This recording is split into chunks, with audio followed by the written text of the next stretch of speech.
সোনারপুরের ঘরের মেয়ে রাজন্যা হালদার সোনারপুরের ইতিহাসে এক নতুন রাজনীতির সংস্কৃতির যে চর্চা শুরু করেছে, যে একাই ইন্ডিপেন্ডেন্ট দল গড়ে যে ইতিহাস সোনারপুরের মানুষের জন্য সৃষ্টি করেছে, যে একাই সমস্ত জায়গায় গিয়ে প্রচার করছে যে আমি ভোটে জিততে চাই না, কিন্তু মানুষের ভালোবাসায় জিততে চাই। এই যে প্রচার কৌশল, তা সোনারপুরের মানুষকে ইতিমধ্যেই ভাবাচ্ছে। এবং আমরা সবাই জানি যে সোনারপুর দক্ষিণ বিধানসভার যে অভিনেত্রীদের লড়াই একদম জমজমাটি হয়ে উঠেছে। 2026-এর বিধানসভা ভোটের যে নির্বাচনী কৌশল, সমস্ত প্রার্থীরা তাদের নিজেদের মতো কৌশল বানাচ্ছে। এবং আমরা জানি এখানে অভিনেত্রীদের লড়াই, শাসক দলের তৃণমূলের অভিনেত্রী অরুন্ধতী মৈত্র ওরফে লাভলি মৈত্র এখানে ব্যাপক প্রচার চালাচ্ছেন, এবং পাল্টা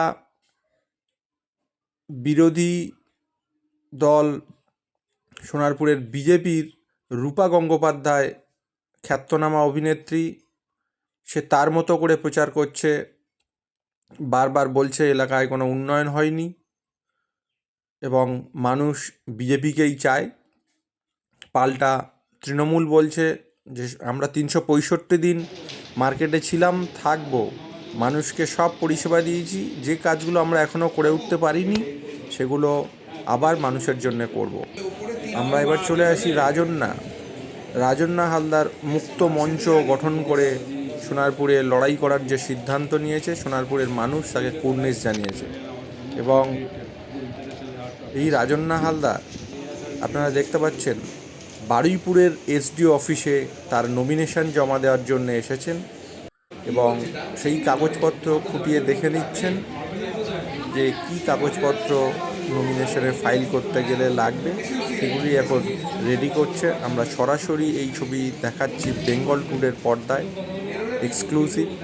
আপনারা দেখতে পাচ্ছেন একদম এসডিও অফিসের মধ্যে রাজন্যা আস্তে আস্তে তার নমিনেশন জমা দেওয়ার জন্যে ফর্ম গুছিয়ে নিচ্ছেন। কি বলছেন রাজন্যা অবশেষে দেখেন। নমিনেশন জমা দিতে এসেছি। টেকনিক্যাল একটা জায়গায় একটু সমস্যা রয়েছে আমার তরফ থেকে, তো সেটার জন্য আবার আমি শনিবার দিন আসবো এবং আমাকে যথেষ্ট কোঅপারেট করা হয়েছে। দেখুন, জীবনের প্রথম পরীক্ষা, সেই পরীক্ষায় অবশ্যই সেই পরীক্ষা দিতে গেলে কত ঘাত প্রতিঘাত সব নিয়েই তো চলতে হয়। তো শনিবার দিন আমার আশা করছি সেই গ্লিচটা ঠিক হয়ে যাবে, টেকনিক্যাল গ্লিচটা, এবং আমি সেটা জমা দিতে পারবো।